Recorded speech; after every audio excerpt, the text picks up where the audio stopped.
পরমাণু ইস্যুতে যুক্তরাষ্ট্র ইরান পরোক্ষ আলোচনার মধ্যেই ফাঁস হয় ইসরায়েলের গোপন পরিকল্পনা। মার্কিন গোয়েন্দা তথ্যের বরাতে বিভিন্ন সংবাদ মাধ্যম জানায় ইরানের পারমাণবিক স্থাপনায় হামলা চালানোর পরিকল্পনা করছে ইসরায়েল।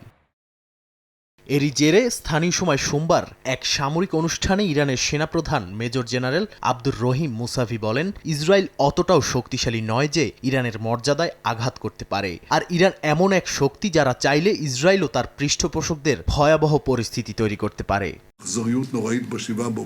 ইসরায়েলি নেতাদের শিশু হত্যাকারী এবং মূর্খ আখ্যা দিয়ে আব্দুর রহিম বলেন, ইসরায়েল যদি আবার ট্রু প্রমিস অভিযানের স্বাদ পেতে চায় তবে ইরান সম্পূর্ণ প্রস্তুত।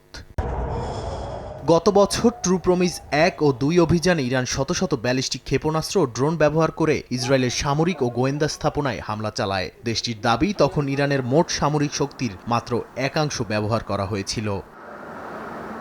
নাদিম মারজান, সময় সংবাদ।